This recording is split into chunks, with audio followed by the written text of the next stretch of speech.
유대인들이 모함하여 예수님을 이제 십자가에 못 박도록 그렇게 빌라도를 충동했고 결국은 빌라도가 버텼지만 더 이상 못 버티고 예수님을 이제 십자가에 내놓게 됩니다. 그래서 이제 오늘 본문은 예수님께서 죽으시는 그 무덤에 들어가시는 그러한 내용입니다. 저희가 예수를 맡음에 이제 17절에 보면 저희가 예수를 맡음에 예수께서 자기의 십자가를 지시고 해골이 하는 곳에 나오시니 여기 보면 이제 히브리 말로 골고다라고 하는 해골에 글로 나오셨다. 여기 보면 나오시니 이렇게 되어 있죠. 성 밖으로 나왔다 그 뜻입니다. 우리 예수님은 속죄 우리의 죄 때문에 죽으신 분이기 때문에 우리의 죄 때문에 대신 죽으시는 분. 하나님 보시기에는 속죄 제물이 되는 거예요. 그래서 구약에 보면 속죄 제물은 이 밖으로 성 밖에 나가서 올 때 불태우는 것입니다. 레위기 16장 27절에 보면 속죄제 수송아지와 속죄제 염소의 피를 성소로 들여다가 속죄하였은즉 속죄 제물은 가죽과 고기와 똥을 밖으로 내어다가 불살 것이다. 이렇게 얘기했습니다. 그것은 이제 더럽혀졌기 때문에 이 캠프 안에서 태울 수가 없고 밖으로 내보내야 된다. 우리 히브리서 기자가 13장 11절 12절에 보면 이는 죄를 위한 짐승의 피는 대장이 가지고 성소에 들어가고 그 육체는 영문 밖에 불사름이라. 그러므로 예수도 자기 피로써 백성을 거룩하게 하려고 성문 밖에서 고난을 받으셨느니라. 이렇게 얘기하고 있습니다. 그래서 예수님은 십자가를 지시고 나가서 죽는 거예요. 예수님이 죽는 과정에는 이 십자가를 지는 과정이 있습니다. 십자가를 지고 걸어가시는 그러한 장면이 있는 거예요. 그러한 과정이 있고 매맞는 그런 과정이 있습니다. 여러분 우리가 일단 죽기로 했으면 주님도 일단 죽기로 했으면 이 과정을 결단했다면 그러한 그 과정에 있는 이러한 어려움들에 대해서는 당연히 받아들이는 것입니다. 십자가를 지시는 거예요. 내가 십자가에 죽긴 죽겠지만 나보고 왜 그 지라고 그러냐. 이렇게 얘기하면 곤란하죠. 막 앉으려고 이때 주님이 막 앉으려고 해서 군병들이 애를 먹었다. 뭐 이런 내용이 없죠. 지기로 한 이상 그냥 가는 거예요, 원래. 이것은 우리도 마찬가지로 우리도 보통 우리가 십자가를 지고 주를 쫓는다. 자기를 부인하고 십자가를 지고 주를 쫓으라. 뭐 이런 얘기 하지 않습니까? 우리가 주님을 따르기로 한 이상 그에 따른 코스트는 당연하게 받아들여요. 대가들은 당연히 받아들여야 된다는 거예요. 예를 들면 내가 선교사로 가기로 했다. 갔더니 보니까 너무 먹을 게 없더래, 그죠? 그래서 그거 밤낮 선교 편지에 먹을 게 없다, 밤낮. 이런 거 쓰면 안 되죠. 날씨가 춥다. 자기가 그걸로 가면 러시아로 가기로 했거든요, 모스크바. 밤낮 눈 온다, 막 눈이 왜 이렇게 자꾸 그런 거를 불평하면 안 돼요. 그건 자기 하나의 과정, 결단에 들어가는 겁니다. 내가 예를 들면 목사가 되기로 했다. 내가 교육자로 되기로 했다. 그럼 뭐 자기의 어려움 같은 거 당연한 걸로 받아들여요. 자기의 이런 문제, 어려운 문제. 우리가 교회에서도 마찬가지. 교회에서 직분자가 됐다, 혹은 조장이 됐다. 그럼 당연히 자기가 그 수고하는 거를 당연히 받아들여야지. 왜 나는 이렇게 이렇게 해야 되는가? 우리 지금 전도팀들, 우리 75명, 80명, 우리 전도팀들, 왜 나는 토요일마다 이렇게 노방전도를 하면서 불신자한테 당해야 되는가? 자기가 이미 그쪽에 결단을 했으면, 자기가 전도하기로 결단을 했으면, 그건 당연히 시간을 내는 것이고, 무시당하는 것이고, 조롱당하는 것이 마땅한 것이지, 그거 가지고 어떻게든지 좀 빠져보려고 한다든가, 자기 생각나는 대로 좀 힘들면 또 빠지고, 뭐 하면 빠지고, 그러면 애당초 들어오면 안 되죠. 여러분 우리가 그런 뜻을 정해요. 우리가 지금 PBS 성경 공부하는 거 제가 그 조언에 일단 들어왔으면 성실하게 예습을 해야지. 예습을 안 해오고 대충 뭐 자기 바빴다든가 힘들었다든가 자꾸 이런 식의 얘기를 하면 안 된다는 것입니다. 뜻을 한번 정했으면 가는 거예요. 우리가 한번 내가 주의 백성이 되었고 또 내가 조장이 되었든지 아니면 내가 부조장이 되었든지, 아니면 내가 전도팀이 되었든지, 내가 뭐 한번 됐으면 그 다음에 쭉 가는 거야. 쭉 가야 돼요. 중간에 우리가 흔들릴 것이 아니고 당연하게 받아들이는 거예요. 여기서 보면 예수님이 이거 맡으실 때, 십자가를 지실 때 제가 보기에 그냥 이미 죽기를 하셨으니까 당연히 지시고 그리고 나가는 거예요. 원래 이것이 구약의 것을 따르는 것이기 때문에 그렇습니다. 그래서 저희가 거기서 예수를 십자가에 못 박을새 다른 두 사람도 그와 함께 좌우편에 못 박으니 예수는 가운데 있더라. 좌우편에 이 두 사람은 누군지 우리가 알죠? 이들의 직업. 쉬운 질문. 누구죠? 강도라고 되어 있죠. 마태복음 27장에 44절에 보면 강도더라. 함께 십자가에 못 박힌 강도들도, 그래서 이들이 강도답게 이제 자기들 죽어가면서 예수님 막 욕하잖아요. 아무나 욕하겠습니까? 모르는 사람을 강도들이니까 하는 거죠. 강도들. 이들은 막 욕하는 거예요. 우리도 구원하라 이렇게. 이 주변의 강도는 무엇입니까? 그리스도께서 바로 이 죄인 중에 하나라는 사실을 시청각적으로 보여주는 거죠. 아주 만약에 예수님 혼자 달렸다면 조금 이러한 면에 있어서는 그분이 모든 인류의 죄를 뒤집어쓰고 죄인으로서 하나님 앞에서 심판당한다. 이러한 그 메시지는 상당히 이렇게 격감되는 것이죠. 그러나 옆에 이 아주 흉악한 죄수들, 특별히 강도하면 살인 강도들이겠죠. 그러니까 죽겠죠. 이들이 옆에 있었다는 얘기는 굉장히 아주 나쁜 죄인으로 예수님이 같은 부리로 취급당하는 것입니다. 이거는 이미 이사야가 BC 700년경에 예언한 것이죠. 이는 그가 자기 영혼을 버려 사망에 이르게 하며 범죄자 중 하나로 헤아림을 입었음이라. 그러나 실상 그가 많은 사람의 죄를 지며 범죄자를 위하여 기도하였느니라 하시니라. 우리 이사야 53장 12절에 있는 말씀이죠. 그래서 예수님은 그 안에서 십자가에 못 박히신 거예요. 십자가에 못 박는다는 것은 보통 우리 그 손목에 못을 받고 좌우 손목에 못을 받는 거예요. 좌우 손목에 못을 받고 그 다음에 보통 이제 발을 따로따로 하는 경우가 있고 겹치는 경우가 있는데 보통 학자들은 겹쳐서로 보고 있습니다. 발을 왼발이든지 오른발이든지 한 발이 앞으로 나가서 겹쳐가지고 거기다가 이제 그러니까 이 두 발을 박으려면 못이 요만할 건 안 되겠죠. 조금 해갖고는. 요거 박으면 들어가다 말게. 두 발 겹치려면 이만해야 되겠지. 이만해.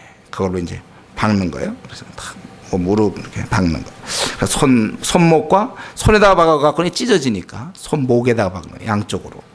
그 경우에 따라서는 그래도 좀 부족할 경우는 밧줄을 묶기도 합니다. 보통 십자가 이렇게 돼 있는 거예요. 그래서 예수님께서 그냥 십자가에 못 박을세. 제가 만약에 쓴다면, 제가 요한이라면 쓸 때 그걸 좀 자세하게 쓸 것 같아요. 사람들한테 십자가에 막 할 때 그 못의 길이는 뭐 몇 규빗이라든가 아니면 좀 자세하게. 그래서 이렇게 지독한 형벌을 우리를 위해서 당했다 이렇게 쓸 것 같은데, 제가 보기엔 요한은 그 단계를 넘어간 것 같아요. 주님의 그러한 처참한 모습, 그 영광스러운 주님이 이 땅의 인간들에게 조롱당하며 그러한 세모 큰 것들을 박히고 이런 것을 쓰고 싶지 않았을 거예요. 제 생각엔 그래요. 그래서 갓나 그냥 못 박았다 이렇게 그냥. 너무나 우리가 했던 일이 어처구니 없는 일이고, 그래서 예수는 가운데에 있더라. 그때 빌라도가 패를 써서 십자가 위에 붙이니, 이 죄명을 쓴 거죠. 나사렛 예수 유대인의 왕이라 기록되었더라.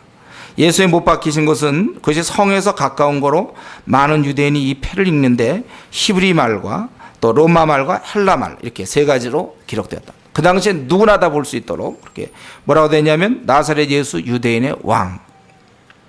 그러니까 유대인의 대제사장들이 빌라도에게 이르되 유대인의 왕이라 말고 자칭 유대인의 왕이라 쓰라 하니, 빌라도가 대답하되 나의 쓸 것을 썼다 하니라. 그동안 사실 빌라도가 계속 밀렸죠. 유대인 지도자들한테. 이건 이상하게 밀렸어요. 좀 셀 것 같은데 이상하게 계속 밀리더라고. 밀리다가 나중에 너 충신도 아니다 막 이런 얘기도 하고 막 이러잖아요. 놔주려고 그러니까. 자기가 판단해서 죄가 없어서 내보내려고 그랬는데도 불구하고 내어주면 충신이 아니다. 왜냐하면 그가 자기가 왕이라고 그랬다. 왕이기 때문에 그걸 내주면 안 된다. 이런 거였거든요. 그래서 계속 밀렸다가 이번에는 약간의 그런 복수하는 그런 심정인지도 모르겠어요. 그래서 유대인들의 입장에서는 자기들이 죽이는 예수님이 자기들의 왕이다. 그럼 자기들이 뭐가 됩니까? 그러니까 굉장히 기분 나빠하고 아주 그게 껄끄러운 거예요. 그래서 뭐라고 그랬냐면 자칭이란 말을 넣어달라. 자칭. 그러니까 사기꾼이다 이거죠. 자칭 사기꾼 이렇게 되는 거거든. 그러니까 자기들이 잘 죽였죠. 자칭. 또 많은 사람들이 그 예수님을 왕으로 삼기 원하지 않았습니까? 이들도 알고 있었어요. 이스라엘 백성들이 예수를 왕으로 삼으려고 했던 모습을 알고 있었거든요. 이스라엘을 구출하는 그런 왕으로 백성들은 믿었고, 그래서 많은 사람이 따르려고 했던 그걸 잘 알았기 때문에 어떻게 하든지 자칭 유대인의 왕이라 쓰라 했지. 그런데 이면에서 이제 빌라도가 고집하게 되는 것입니다. 근데 우리는 알고 있죠. 만약 그때 빌라도가 계속 고집했으면 어땠을까요? 그럼 예수님이 안 죽는 거죠. 그럼 역사는 어떻게 되는 거죠? 우리는 뭐가 되는 거예요? 빌라도가 그때는 어떻게 이상하게 밀리더니만 여기서는 자기가 갑자기 이제 뭐 돌아가시고 다 됐는데 그 폐 정도는 괜찮아요. 이면에서 고집하는 거예요. 그는 사기꾼이 아니라 유대인의 왕이기 때문에 죽였다는 거예요. 저들의 고백처럼 가이사 외에는 왕이 더 있을 수가 없기 때문에 그를 죽였다는 것입니다. 종교적 이유가 아닌 정치적 이유라는 것입니다. 사기꾼을 죽일 수는 없거든요. 그것은 빌라도가 유대인에 대한 사실은 좀 반감이 있겠죠. 그럼 억울함도 있을 거야. 자기가 무죄라고 선언했는데도 결국은 십자가에 못 박을 수밖에 없는 그런 상황에 대한 분노가 있을 것입니다. 자기의 자존심에, 자기라도 소위 총독인데 이렇게 밀려가지고 그러한 자존심이 상한 것에 대한 분풀이들이 있을 거예요. 하여튼 복잡한 심리 상태에서 예수 그리스도의 죽음을 자기가 가이사에게 충성하기 위해서 바로 유대인의 왕, 세우지도 않은 왕이 나타났기 때문에 그를 죽인다. 이렇게 자기 입장을 얘기한 것입니다. 근데 마태복음 27장에 보면 빌라도는 유대인들이 시기 때문에 그들이 시로 예수를 넘겨줌을 알미라. 마태복음 27장 18절에 그렇게 기록되어 있거든요. 시기 때문에라는 걸 사실은 알고 있어요. 그러나 이 순간은 정치적으로 가이사 외에 왕이 없기 때문에 자칭 이들이 그 유대 왕으로서 나타난 그 자를 죽인 것이다. 유대의 왕을 죽인 것이다 이거예요. 그렇지만 우리는 이걸 볼 때, 오늘날 우리가 볼 때 하나님의 섭리를 알 수 있습니다. 더구나 이 히브리어, 로마와 헬라어 뭐 이렇게 자세히 쓸 게 뭐 있습니까? 그냥 로마 말로 쓰든지 아니면 뭐 유대니까 유대인 말로 쓰든지, 당시에 통용하던 히브리 그 유대와 또 로마와 헬라어 이거 다 바로 모든 자들아 알아라. 이분은 바로 유대인의 왕으로, 즉 하나님의 백성을 다스리는 그리스도로 죽은 것이다. 이것을 만방에 알리신 것입니다. 그리스도 그 왕께서 소망 없는 우리들을 위해서 죽으신 것이다. 그것이 이제 맨 마지막에 마지막 부분을 이렇게 장식하고 있는 거예요. 하나님께서는 비록 아들을 죽이시지만 그러나 그 아들의 신분에 대해서만큼 아끼셨어요.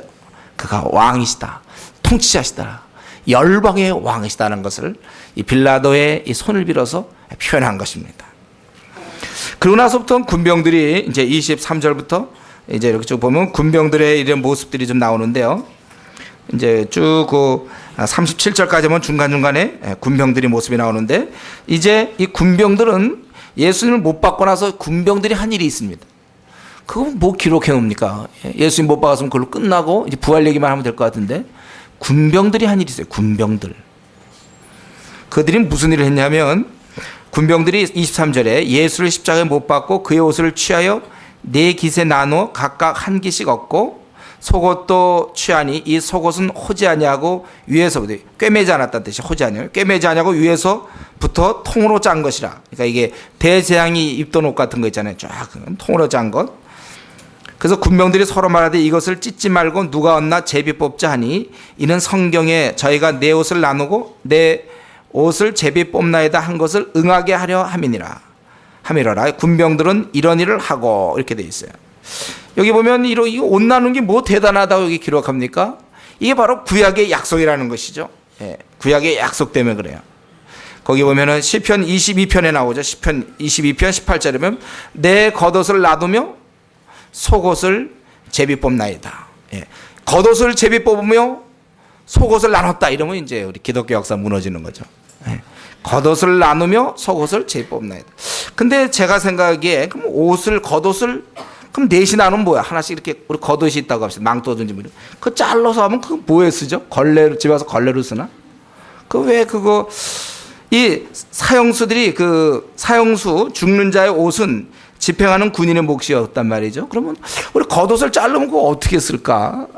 저는 이게 참, 그 어떻게 되나. 그래서 우리 그 학자들은 이 겉옷이라는 것은 이제 겉으로 드러난 것들, 속옷 말고 겉, 예를 들면 뭐 머리 덮개라든가 뭐 이런 것들, 뭐 허리띠 같은 거 또는 뭐 신발까지 포함해요. 겉옷 뭐 이런 것들을 다 포함해서 대충 거기 있는 것들을 한 4가지 정도를 나눴다. 뭐 이렇게도 해석하는 사람도 있어요. 근데 여기 보면 찢지 않고 그 말 때문에 사실 여기 조금 걸려요. 그래서 24절에 보면 군병들이 서로한테 이것을 찢지 말고 이런 표현을 썼단 말이에요. 그러니까 이게 좀 우리가 잘 모르겠어요. 어쨌든 우리는 그 당시 어떤 겉옷이었는지를 잘 모르겠는데 아니면 옷이 좀 많았을까?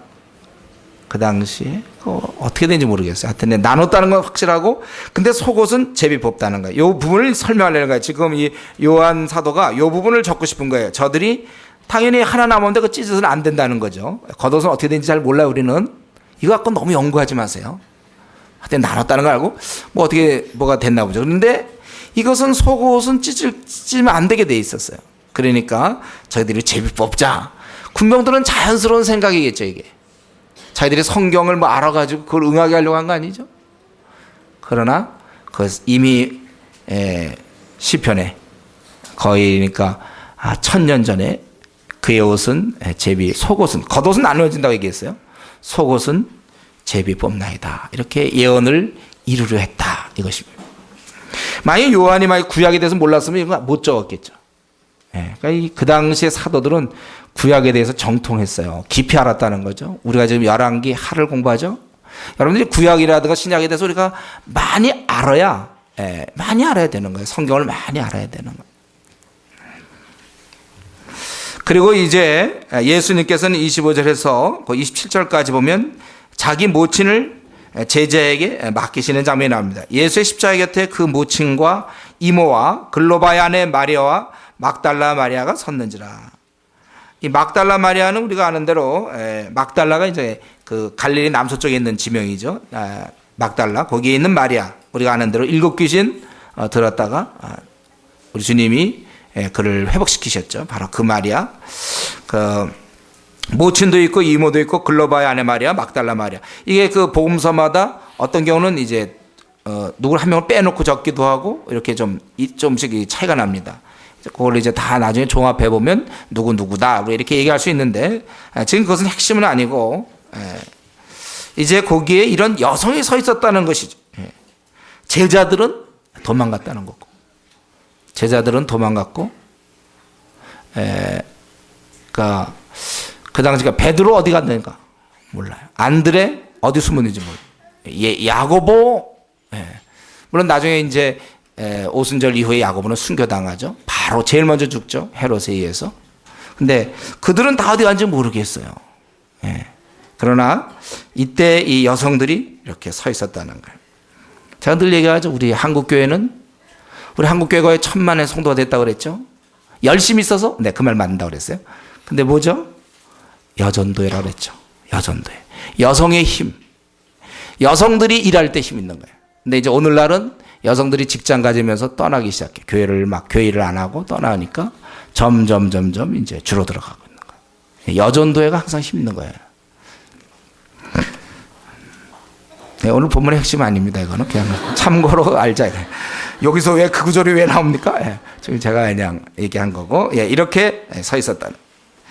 저들이 이렇게 보고 있었습니다. 그럴 때 예수님께서는 그 모친과 사랑하는 제자, 바로 요한이 이 편지를 쓴 그의 곁에 섰는 것을 보고, 제자가 모친 곁에 섰는 것을 보고 그 모친에게 말씀하시되 여자여 보소서 아들이니다. 여기서 여자라는 것은 굉장히 존귀한 여인이요. 아마 이제 주님의 입장에서는 계속해서 이 땅에 있는 마리아를 계속해서 온 우주의 왕께서 계속 그 몸을 빌려 쓰긴 했지만은, 빌려서 이 땅에 오긴 했지만은 끝까지 그가 지금 카톨릭처럼 그렇게 될 수는 없는 거예요. 그래서 존귀한 여인으로서 부르고 있습니다. 여기서 여성이라는 뜻이고요. 보소서 아들이니다. 그 옆에 있는 그가 아마 눈짓을 했겠죠. 보소서 아들입니다. 이가 이제 앞으로 모실 것이고, 어쩌면 그 당시쯤에 이 마리아는 혼자 되었는지 모르겠어요. 그 남편을 잃었는지 어떻게 됐는지. 그리고 뭐 동생들도 있었겠지만은 그들은 그때까지 주님을 받아들이지 않는 상황이었고, 어떤 상황인지 모르겠어요. 그럴 때 예수 그리스도는 신체적으로 매우 힘든 상태였고, 이제 곧 운명하는 그런 긴장된 순간이었지만, 모친에 대해서 돌보려는 마음이 있어서 그 제자 중에 한 명, 사랑하는 제자에게 모친이다. 그래서 모친 보고 보소서, 여자여 보소서 아들이니다. 아들이 거기 있다. 또 제자에게 이르되 보라 내 어머니라 하신데, 그때부터 그 제자가 자기 집에 모십니다. 주님을 사랑하던 그 제자는 이런 식으로라도 주님의 말씀에 순종하고 정말 그렇게라도 보답하려는, 은혜에 보답하려는 그런 마음을 갖고 있은 것입니다. 특별히 요한이 이 구절을 우리에게 보여주고 있어요. 우리 주님이 마지막 순간, 마지막 때에 그 부모님에 대한, 어머님에 대한 그런 효성을 다했다. 그것을 특별히 여기서 지금 상황은 예수님 죽는 장면만 집중해야 될 것 같은데, 거기서도 이러한 모습을 우리에게 보여줍니다. 그래서 우리에게 계속 성경에서 일관된 가르침 중에 하나죠. 우리를 낳아주신 부모님께 우리가 효도해야 된다. 이게 성경의 늘 일관된 주장이고, 그것에 대해서 우리는 마땅히, 우리 그리스도인들은 여전히 부모님께 효도해야 되는 거. 그래서 우리가 기억해야 될 것입니다. 우리 부모님의 권위는 어디서부터 온다고 그랬죠? 이건 하나님으로부터 오는 거라고 그랬죠. 그래서 우리가 부모님을 대항하면 안 돼요. 부모님은 하늘로부터 온 겁니다. 제가 에베소서 말씀에서 말씀드렸습니다. 그래서 우리가 부모님 말에 우리가 순종해야 돼요. 우리 에베소 6장 1절에 자녀들아 너희 부모를 주 안에서 순종하라. 이것이 옳으니라 이렇게 되어 있지 않습니까? 그래서 구약시대 때는 특별히 부모 말 안 듣고, 부모가 해라도 잘 안 듣고, 부모님께 대들고, 막 부모를 때로는 욕도 할 수 있겠고, 부모님께 막 대들고 말 안 듣는 그런 폐악한 자식은 구약시대 때는 죽였다고 그랬죠. 동네 사람들한테 얘기해서 다 나와서 돌로 쳐 죽임으로 이들은 하나님 말씀에 순종하는 그 권위를 하나님 주셨다고 그랬어요. 다시 한번 말씀드려요. 우리 부모님의 권위는 하나님 주신 권위예요. 그렇기 때문에 우리가 그 말에 순종해야 되고, 부모와 또 남편과 아내의 경우는 남편에게 주었다고 그랬죠. 그래서 여러분 남편의 권위가 있어요.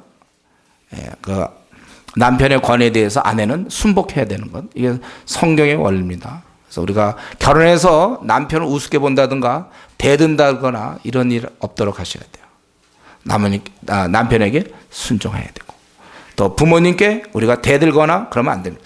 그러나 이제 말세가 되면 그렇지 않다고 그랬죠. 말세가 되면 사람들이 부모를 거역한다. 이 말세의 특징이 부모를 거역하는 거예요. 디모데후서 3장 2절에 보면 하나님을 거역하는데 뭐 부모님들 거역 못하겠습니까? 부모님은 하나님이 주신 권세를 가진 자인데 그럼 부모 왜 거역 못하겠어요? 하나님도 거역하는 판에. 말세에 그렇게 될 것이다. 우리 디모데후서 3장 2절에.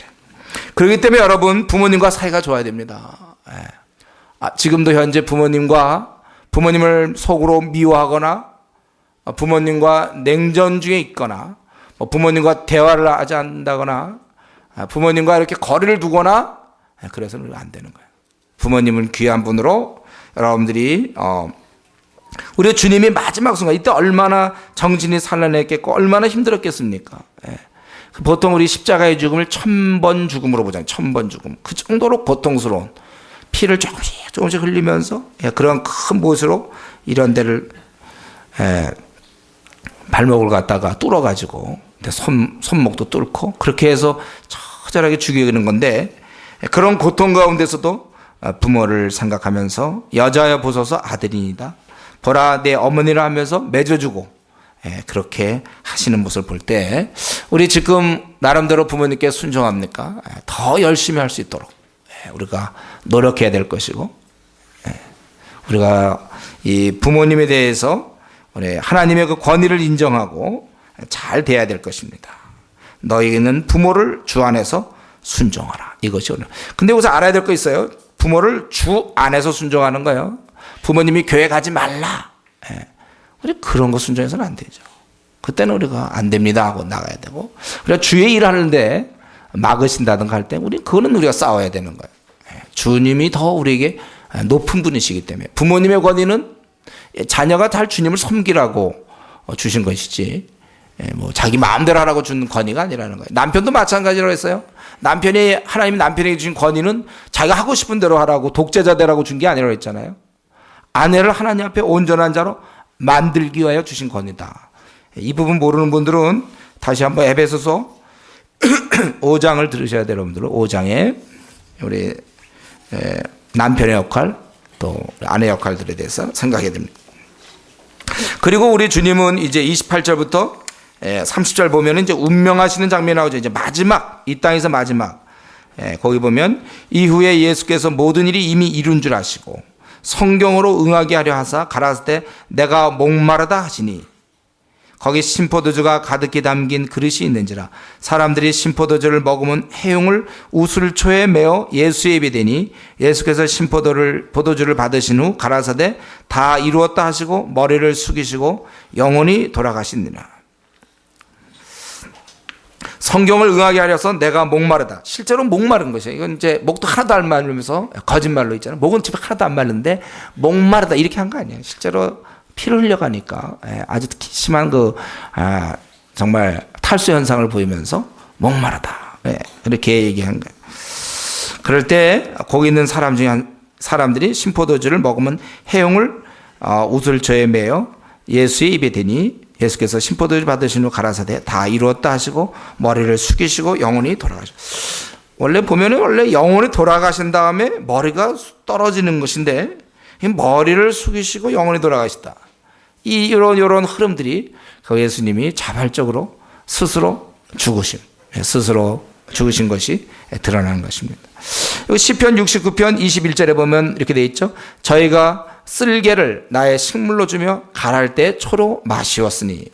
처음에는 우리 이제 이렇게 고통을 잊게 하기 위해서 아주 우리 마취제 같은 거, 그런 걸 사실 주는 거예요. 근데 그것에 대해서 거부하시고, 그러나 이제 갈할 때 초로 마시었으니, 그렇게 우리 주님께서 이걸 이루시고, 그리고 머리를 숙이고 영원히 돌아가시면서 다 이루었다고 그렇게 말씀했습니다. 그래서 다 이루었다는 건 우리가 아는 대로 가장 대표적인 것은 구속이죠. 우리의 구원의 완성. 우리를 구원하시기 위해서 이제 하실 걸 다 하신 거예요. 또 여기는 이런 것도 되겠죠. 율법과 구약의식, 율법의 제사라든가 구약의식의 종료라고도 볼 수 있겠어요. 또는 하나님의 사랑과 공의의 조화가 다 이루어졌다고도 얘기할 수 있겠습니다. 우리 주님은 실제로 이렇게 죽으신 거예요. 여러분, 우리가 죄라는 것은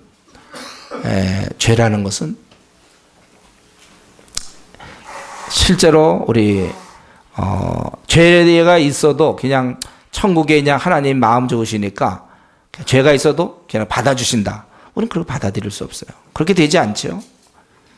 실제로 죄에는 이러한 희생 대가가 있는 것입니다. 우리의 죄가 그렇게 무서운 거예요. 예수님이 이렇게 죽어줘야만 해결이 되는. 실제로 그래서 예수님은 죽으시고 다 이루었다 그렇게 말씀하셨어요. 그래서 우리가 다른 종교에서 찾을 수가 없는 것입니다. 주님만이 이것을 다 이루신 거예요. 목숨 버려서 다 이루신 것입니다. 이렇게 돌아가시고 31절부터 37절까지 보면 이러한 죽음을 확인하는 장면이 나와요. 이날은 예배일이라. 유대인들은 그 안식일이 요즘 6월절에 큰 안식일이거든요. 바로 이제 이날이 예배일이거든. 그래서 이 저녁 때부터 시작되는 거예요. 그날 저녁부터 이제 예수님 6월절이 시작되거든요. 금요일 저녁. 그러니까 예수님이 돌아가신 것이 보통 우리가 아는데 아침 9시부터 오후 3시까지 6시간. 그러니까 그 짧은 시간 남은 거예요. 3시간 남은 셈이 3시간. 유대인들은 그 안식일이 큰 날이면 그 안식일의 시체들을 십자가에 두지 아니하려 하여 빌라도에게 그들의 다리를 꺾어 시체를 치워달라 하니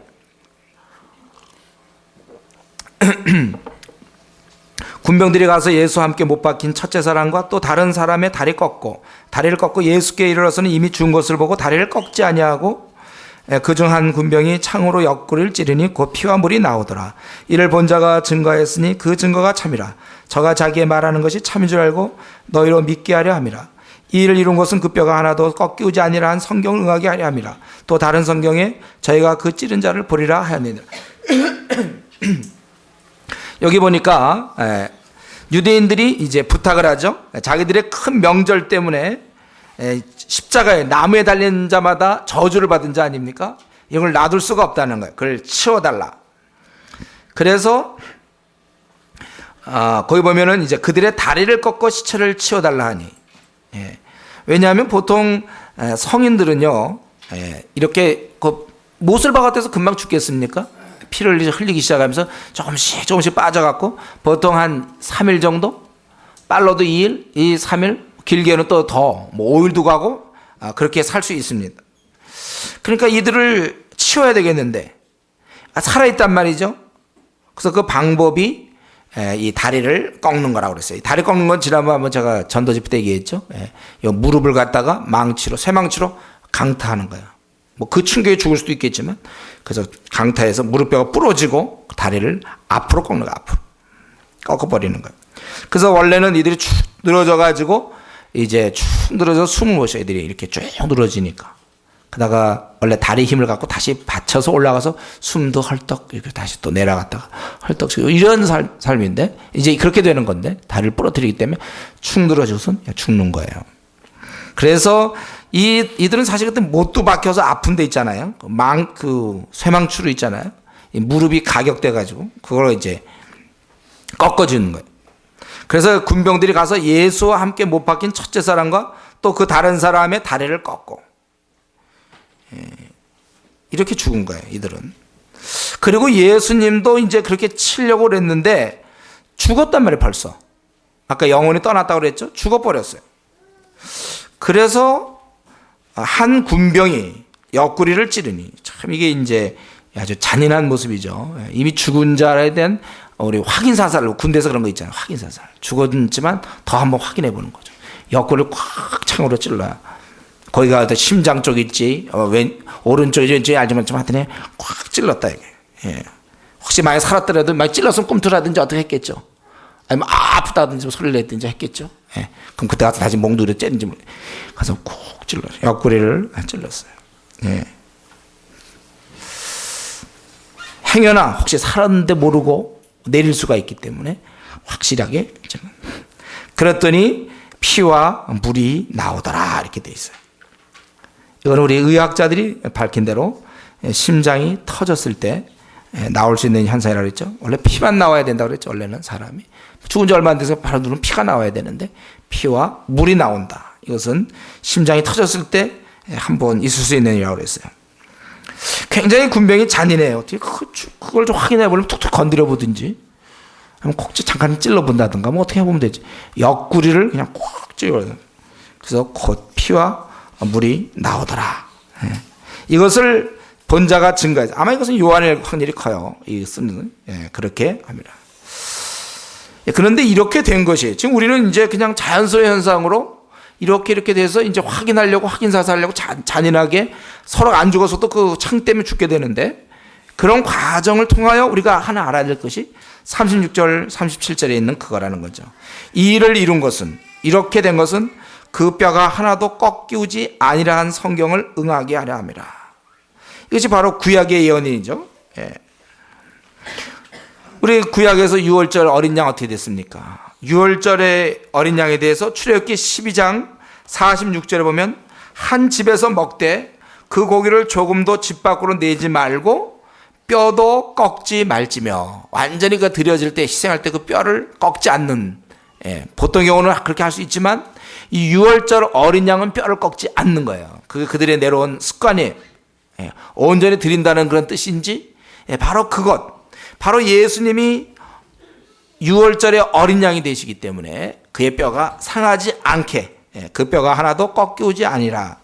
이것은 또 우리 시편 34편 20절에 있는 말씀 의인에 대한 것이 될 수 있어요. 그 의인에 대해서 얘기하를 그 모든 뼈를 보호하시며 그 중에 하나도 꺾이지 아니하도다.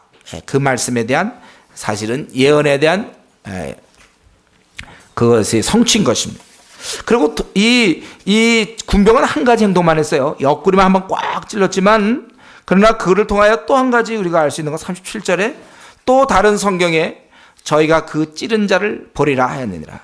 이건 아무래도 그 스가랴서가 맞겠죠. 스가랴서 12장 10절에 보면 그들이 그 찌른 바 그를 바라보고 그를 위하여 애통하기를 독자를 위하여 애통하다. 거기 보면 이제 그 문맥을 여러분 보셔야 돼요. 우리 스가랴서 했죠. 스가랴서 문맥에 요 12장 10절에 보면 저들이 이제 회개하고 자기들이 이렇게 잘못했던 그런 것에 대해서 쭉 얘기할 때 나오는 거예요. 그들이 그 찌른 바 그를 바라보고 그를 위하여 애통하기를 독자를 위하여 애통하다 하며.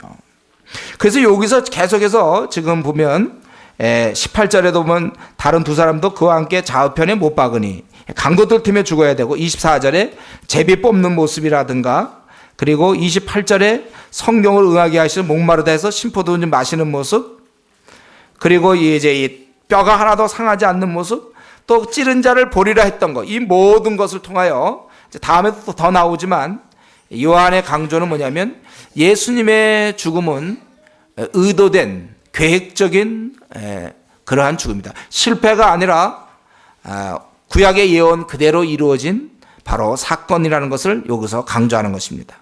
겉으로 드러나기에는 예수님의 삶이, 사역이 실패인 것처럼 보여도 실제 내용적으로는 주님께서 하나님의 뜻을 이루시는 그러한 성공적인 사역임을 강조하고 있는 거예요. 물론 희생은 어마어마한 희생이고 그 고통은 크지만, 그러나 그 과정은 성공이라는 거예요. 그 승리예요. 오히려 악한 자의 권세를 깨기 위해서 하신 것이라 그거예요.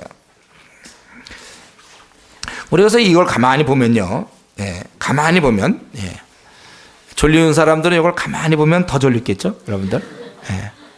그럼 우리가 지금 이 시간에 한번 잘 묵상을 해보세요. 잘 생각해 보세요. 맑은 정신을 가지고.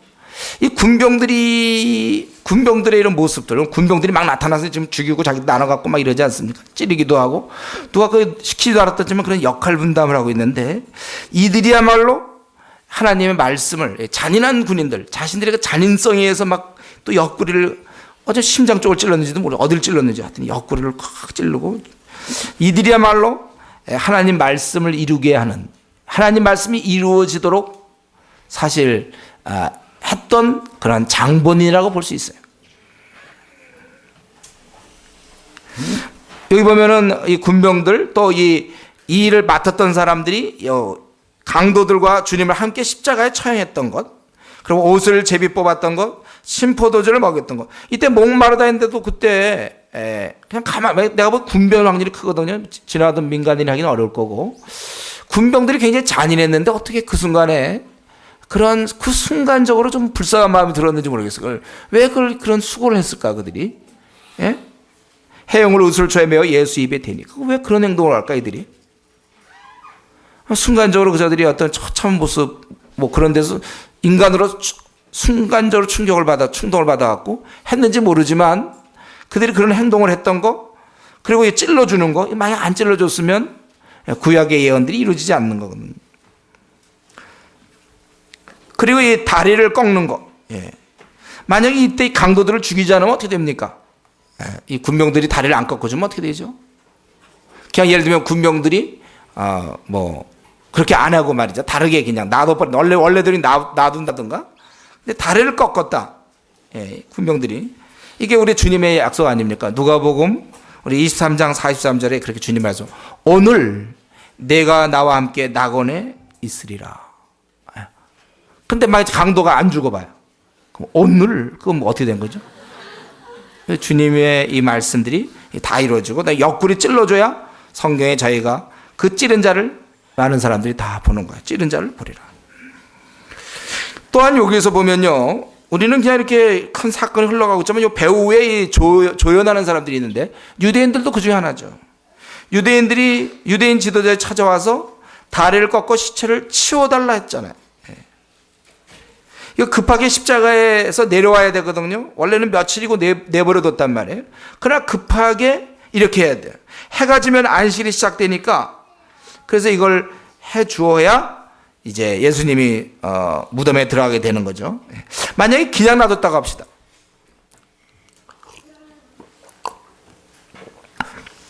만약에 예수님이 그냥 놔뒀다면 언제 죽는지 몰라 우리가. 그죠? 원래 이게 6월절에 죽어야 되거든요. 흐름상, 각본상. 그냥 놔두면 예수님 6월절에 안 죽으면 어떻게? 예수 이제 본래 어린 양이 희생당해서 애들이 그걸 기념하는 게 6월절인데 6월절 말이죠. 한 가운데쯤에 말이야 이렇게 지내서 죽음. 미리 드려져야 되는 거거든. 바로 그날 이 어린 양이 희생돼서 이들이 지켜졌고 이 여호와의 사자가 뛰어넘음으로 이들은 장자가 있었지만 살아난 것처럼 우리는 죄가 있지만 하나님이 우리를 뛰어넘는 예수님의 피로 말미암아. 그럼 예수님이 요때 죽어야 딱 맞는 건데 기껏 6월절 다 계산해가지고 어린 양은 요때 죽는데 예수님은 한 3일이나 4일쯤 있다 죽는다.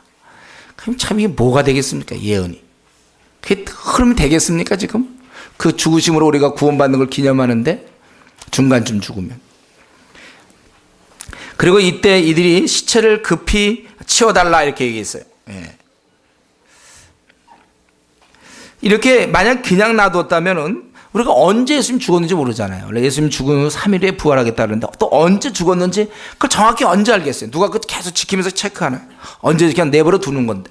그래서 뭐 짐승의 밥이 되든지 뭐 새, 뭐 독수리의 뭐 밥이 되든지 또 만약 그대로 놨다 누가 또 훔쳐갈 수 있는 개연성, 그렇죠? 없었으면 부활했다면 훔쳐갔다 그러면 진짜 할 말이 없단 말이죠. 누가 봅니까 그거? 그러니까 이런 걸 가만 보면요, 이 유대인들이 와갖고 막 졸른 거 있잖아요. 빨리 치워달라. 예. 또 빌라도가 또 그것을 허락해. 예. 여러분 유대인들이 이때 나타나서 또 이런 일이 예수님을 죽인 것도 사실은 성경 전체 역사를 이루는 거예요. 또 이때 죽은 시체를 빨리 좀 묻어달라. 예. 그래야가 3일 뒤에 부활하는 이런 것들을 확실히 무덤에 들어가야 우리가 카운트할 수 있잖아요. 그렇지 않습니까? 예. 우리는 이러한 것들을 가만히 보면서 이게 옆구리 찔른다든가 이런 모든 모습 말이죠. 이러한 모든 것들, 이 모든 것 배후에는 하나님의 통치와 하나님의 역사하심과 하나님의 섭리가 있다는 사실을 우리가 깨달아야 되는 거예요. 하나님이 하신다 이거죠. 그분께서 다 하실 수 있는 거예요. 그렇기 때문에 우리가 살아가는 날 동안 앞으로 남은 여러분의 40년, 50년, 30년, 20년, 10년 우리가 살아가는 날 동안 무슨 일을 당하든지 성도는 낙심치 말아야 할 것을 배워야 합니다. 우리 하나님의 자녀들은 선한 목자에게 인계받은 후, 즉 우리가 거듭나서 이제 우리의 죄를 자복하고 이제 주님께 내가 나옵니다 하고 주님께 내 자신을 맡긴 이후부터는 내 삶에 대해서는 염려하지 않는 그러한 법을 우리는 마땅히 배워야 되는 것입니다. 무슨 일을 당하든지 우리가 낙심할 거 없어요. 자기만 죄 짓지 않았다면 담대하면 됩니다. 내가 죄를 짓지 않았는데 내가 팔리고 내가 죄를 짓지 않았는데 내가 감옥에 가고 하나님을 의뢰할 수 있어요. 내가 죄 짓지 않았으면 내 앞날이 비참하게 되고 형들에게 팔리고 또 고통을 당해도 하나님의 무슨 뜻이 있겠지 하고 우리가 기다리는 거예요. 그리스도인에게 우연은 없습니다. 우연이 된 거 없어요. 다 하나님의 섭리 가운데 되죠. 그렇기 때문에 이런 분이 나를 붙잡고 있기 때문에 이게 참 편한 거예요, 여러분. 내가 안달하지 않는 이유가 바로 그런 것이죠. 먹고 사느라고 이거 안 하면 어떻게 할까 해서 막 주일 예배 빠지고 먹고 살려고. 오히려 그런 사람은 먹고 사는 게 힘들지 몰라요. 오히려. 그러나 하나님 앞에 다 맡기고 내가 해야 될 공부는 해야 될 거고 내가 드려야 될 예배를 드리고 해야 될 전도를 하고 원래 내가 할 거 하면서 먹고 사는 문제를 맡기면 먼저 그의 나라와 그의 의를 구하면 이 모든 것을 너에게 더하시겠다. 이렇게 약속하셨기 때문에 우리는 오히려 두려움이 없는 거예요. 우리는 안식의 시간을 가질 수 있습니다. 막 이것 때문에 막 신경 써야 되지만 우리는 안식을 할 수 있어요. 주일날 우리가 예배 드릴 수 있는 이유도 세상 사람 같으면 이 시간도 막 아껴서 막 공부를 해야 되고 이 시간도 아껴서 막 돈을 벌어야 되지만 그렇지 않으면 먹고 살 수가 없다고 생각할지 몰라요. 세상 사람. 그렇지 않으면 떨어질 거라고 생각할지 몰라요. 그러나 우리는 우리 하나님 앞에서 우리가 마땅히 해야 될 거 다 하면서 우리가 나갈 수 있는 것입니다. 그래서 자기가 죄 짓지만 않으면 또 자기가 안달만 하지 않고 주어진 시간 최선을 다한다면, 그렇다면 우리는 두렵지 않습니다. 먹고 사는 일, 자기 앞날의 문제, 여러분 두려워할 거 없어요. 때로 우리 자매들 형제랑 결혼할 때 정말 막 그 성도 믿는 사람이 믿는 형제 별로 없는 것 같으니까 그냥 안 믿는 사람과도 뭐 할 수 없다, 이렇게 하지 말란 말이에요. 하나님 무슨 생각이 있으니까 아직까지 허락 안 하셨다, 이렇게 믿어야 되고, 그런 자에게 하나님이 축복하시는 거예요.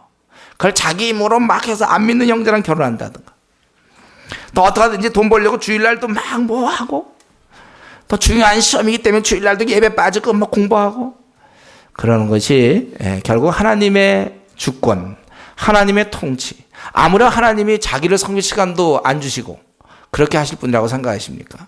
각자의 믿음이에요. 우리는 이러한 분이, 이런 모든 것, 이 군병의 잔인함조차도, 옆구리를 막 찌르는 이런 것조차도 잔인한 거 아닙니까? 죽은 사람 또 찌르는 이러한 것을 통해서라도 역사하시는 우리 크신 하나님, 1000년 전에 이미 예언해놨고, 때로 700년 전에 이사야를 통해서 예언해놨고, 때로는 500년 전에 스가랴를 통해서 역사를 하면서 그렇게 하신 그 어마어마하고 크신 하나님에 대해서 한번 하셨으면 그 말씀 그대로 이루어지시는, 우리 주님이 분명히 말씀했어요. 너희가 먼저 그의 나라와 그의 일을 구하면 이제 이 모든 것 더 하겠다고. 먹고 사는 거, 부자라고 약속한 적은 없어요. 그럼 먹고는 살아요. 우리가 가난할지언정 걱정하지 마세요. 앞날에 대해서. 혼자 됐으니 나는 어떻게 살까? 때로 우리가 그럴 수 있습니까? 몸이 늙고 나는 이제 혼자 되었으니 하나님을 의지하면 먹고 산다니까. 우리가 하나님을 의지, 또 우리의 결혼이나 직장의 문제나 우리 편법 쓸 거 없어요. 그대로 하나님을 의지, 말씀이 그대로 이루어지시는 것, 무한한 능력의 하나님. 여러분, 이거 모든 것을 하나님께 맡기셔야 됩니다. 내가 아무리 애를 써본들 하나님 별로 하나님께 충성하지 아니하고 하나님께 마음을 다하지 아니하고 미지근한 상태에서 내가 하고 싶은 건 내가 다 하면서 그럼 하나님의 축복을 우리가 기대해서 되겠습니까? 하나님을 믿으시면 돼요. 여러분들, 무한한 능력에 두려워 말라.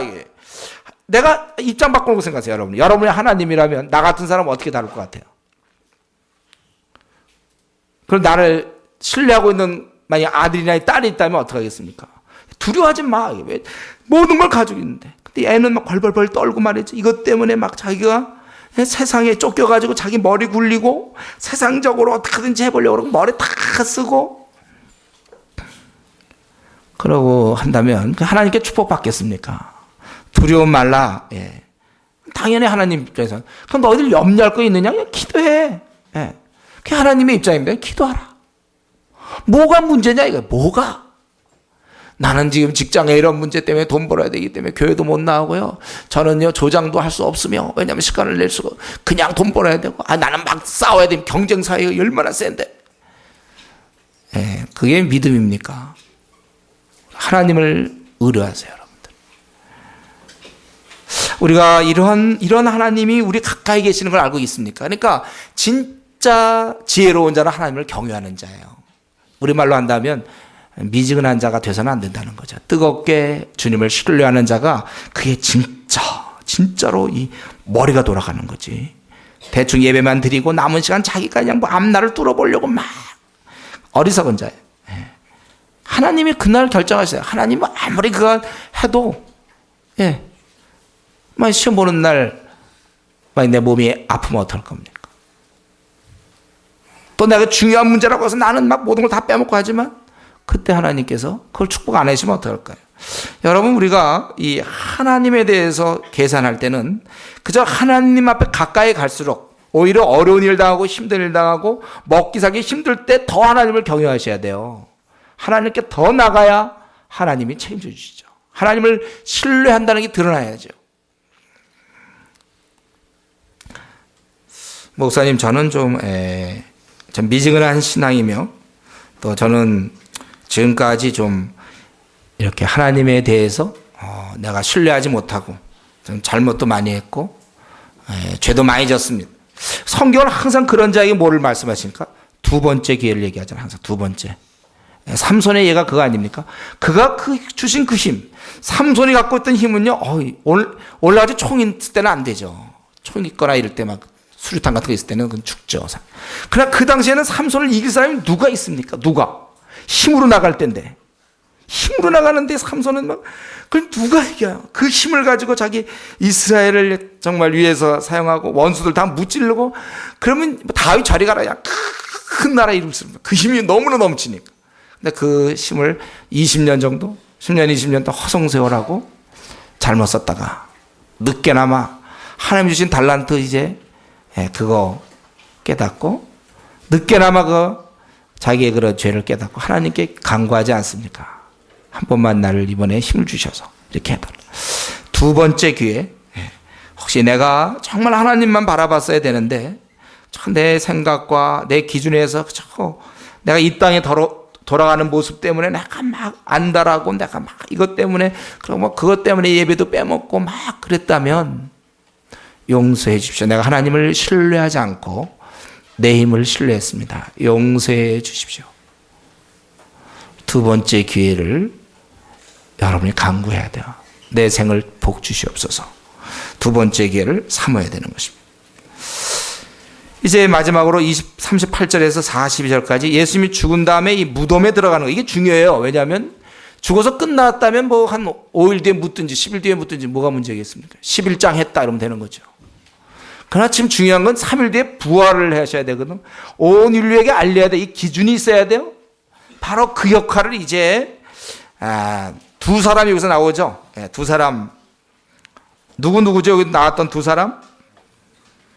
요셉과 니고데모, 두 사람이 나왔습니다. 이들은 다 공회원이었어요. 아리마대 사람 요셉이 예수의 제자나 유대인을 두려워하여 은유하더니 숨기고 있더니 이 이후에 빌라도로 예수의 시체를 가져가기를 구하매 빌라도가 허락하는지라. 이에 가서 예수의 시체를 가져가니라. 아마 그 십자가의 그 처형을 지켜봤는지 몰라요. 진짜 제자들은 다 도망갔을 때 숨어있던 제자들이 거기서 그거 지켜본 것 같습니다. 이 아리마대 사람 요셉, 이 아리마대는 지명이 확실치 않지만 학자들 간에 예루살렘 북서쪽에 한 32km쯤 떨어진 그런 지역으로 보고 있어요. 근데 우선 건 이 요셉이 말이죠. 왜 자기 무덤을 그만 아리마대에다가 갖다 놓지 않고 왜 하필 어떻게 예수님이 이 동산, 예수님이 십자가에서 죽으신 그 동산에 그 무덤이 있었는지, 이런 게 이제 기이하신 하나님의 섭리죠. 그 왜 그쪽에다가 이 무덤을 구할 생각을 했을까? 나 같으면 아리마대나 아리마대 500m 반경에 무슨 뭐 가리마대가 있었는지 뭐가 있어 거기다가 갖다 나는 할 것 같았는데 왜 그거 엉뚱하게 있잖아요. 거기다 갖다 는 아마 예루살렘 그걸 사모해서 그랬는가? 어쨌든 그거는 이제 참 이 기이하신 하나님의 역사라고 봐야죠. 근데 이 아리마대 요셉이 등장해. 그는 12장 42절에 보면 이들이 많은 사람들이 두려워했다고 그랬어요. 이들을, 바리새인들을, 그 당시에 공회원들을. 그가 굉장히 두려워하던 중에 하나였지만 그가 이제 나타나는 거예요. 오늘 본문에 안 나오지만 이 아리마대는 부자입니까? 가난한 사람입니까? 부자였어요. 부자.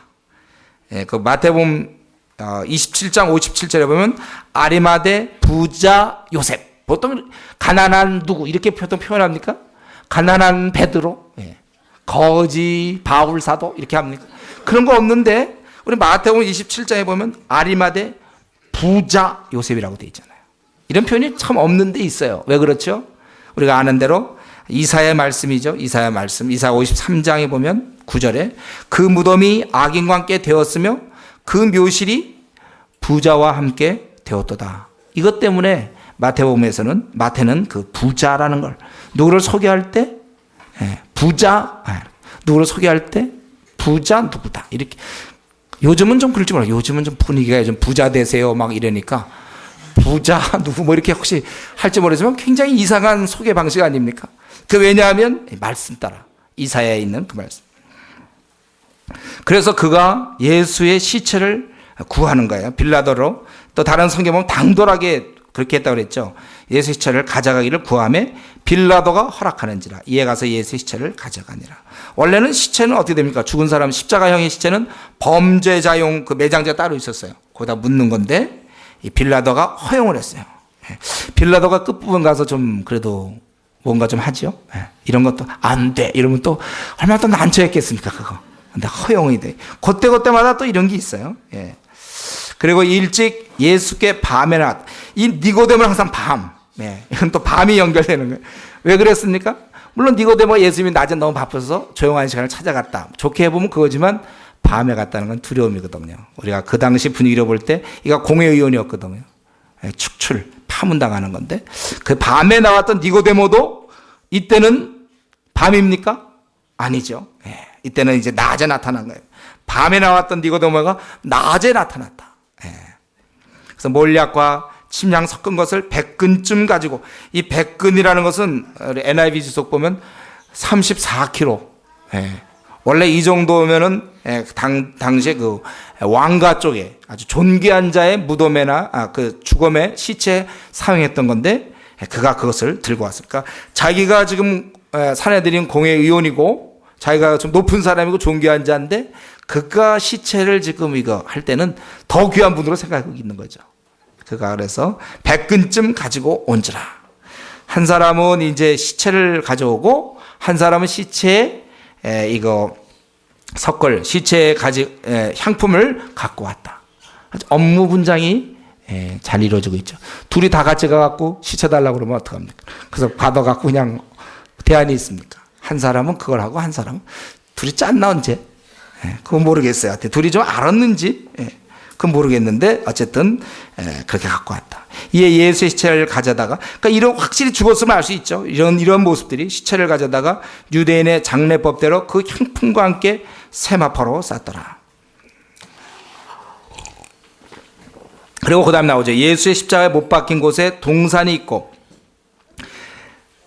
첫 번째 아담도 사실 동산에서 타락했는데 예수님이 그걸 회복하는 게 또 묘하게 동산이에요. 동산 안에는 아직 사람을 장사할 일 없는 새 무덤이 있는지라, 이렇게 돼 있어요.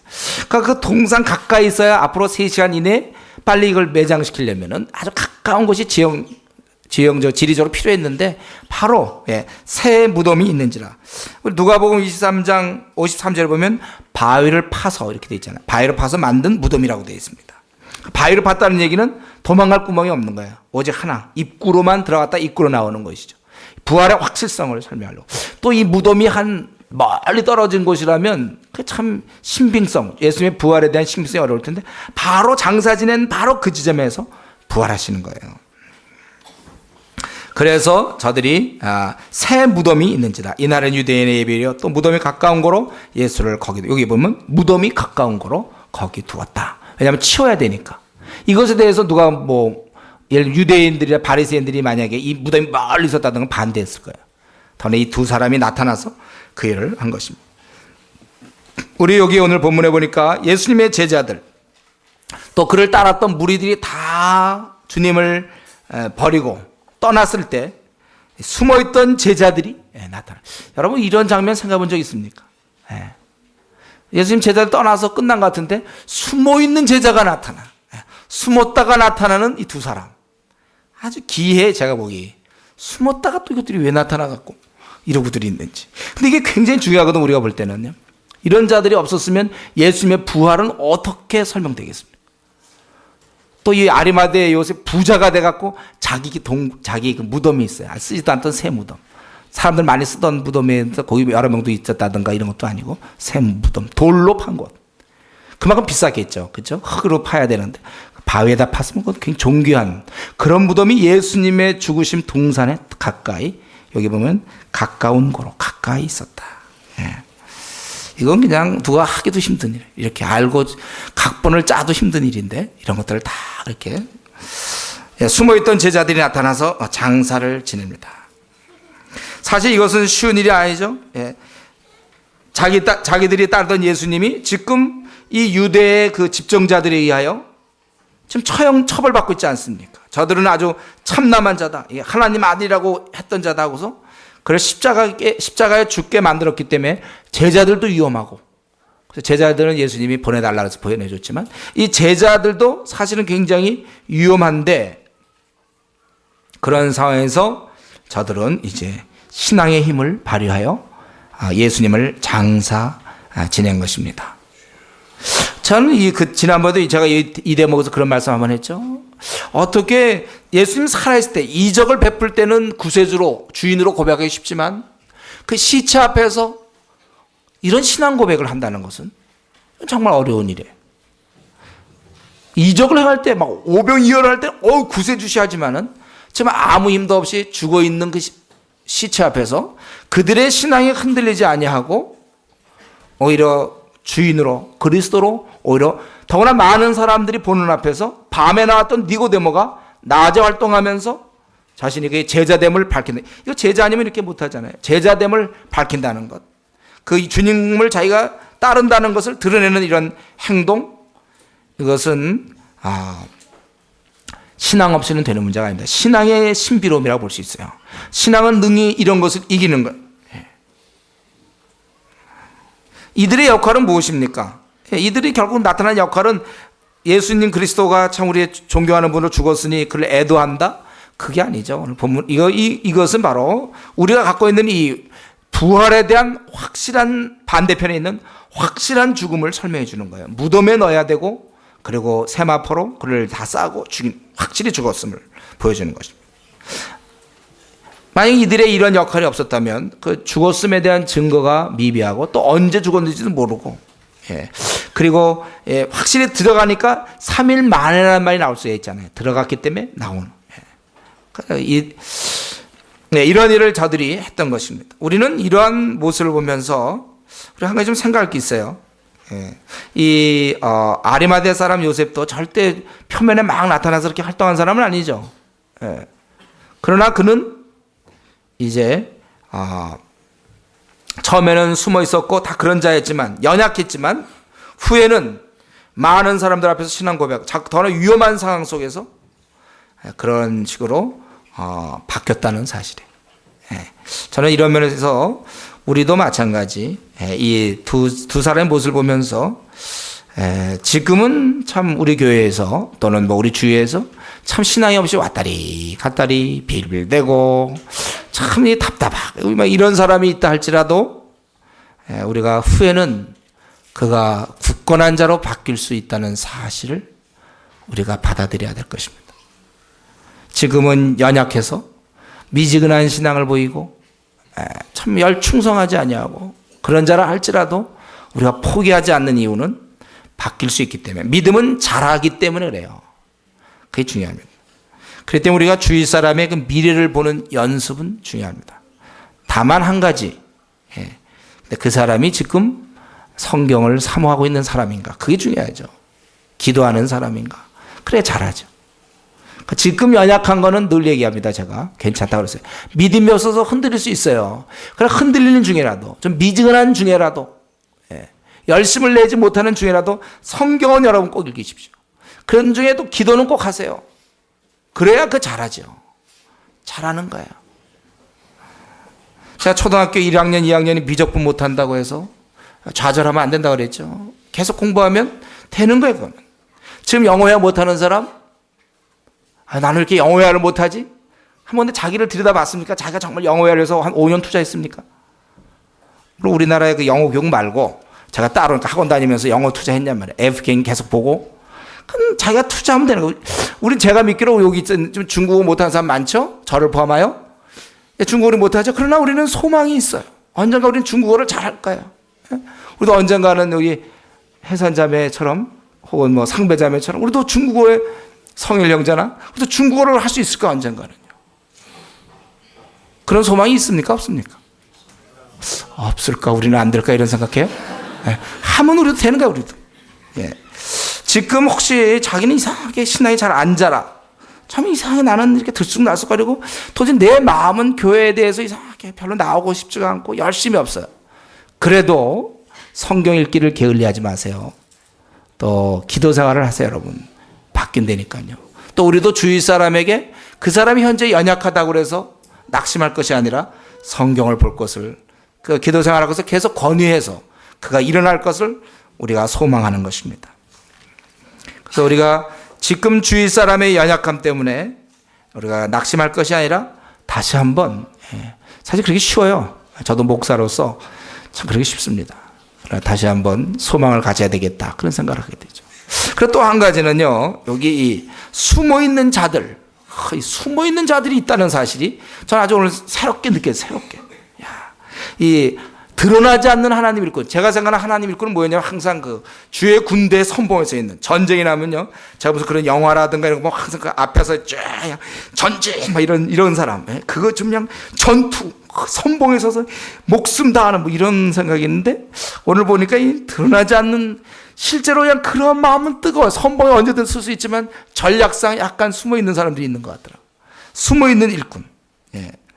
그렇기 때문에 저와 여러분이 우리가 나름대로 주님께 충성할 때, 주님께 불충할 때는 이런 거 별로 없어요. 그러나 충성해서 뭐 좀 해보려고 그러면, 우리나라에 3,800만 명 주님 모르는 사람 이거 어떡할까? 200만 명의 그 이단에 빠진 사람은 어떡할까? 뭐 좀 해보려고 하고, 사람들 해보자 막 이렇게 막 해보려고 하고, 중국에 13억 어떡할 건가 막 그러려고 하는 사람은 사실 이 현재 우리나라 기독교를 들여다보면, 한국 교회를 들여다보면 사실은 좀 낙심이 됩니다. 안 하고 싶지만 하게 돼요. 제가 신대원 다닐 때도 우리 동역자들 이렇게 보면서 참 염려를 많이 했어요. 또 그 사람들은 또 날 보면서 염려했는지 그건 모르겠어요. 어쨌든 저는 그들을 보면서 염려가 되더라고요. 그런데 오늘 한 가지 참 위로가 되는 말씀이에요. 하나님께서 예비해 놓으신 일꾼이 있다. 일꾼이 있다. 이 사실. 우리가 주님 위해서 살 때 소수라고 또 혼자라고 너무 힘들어 하지 말아야 될 것이다.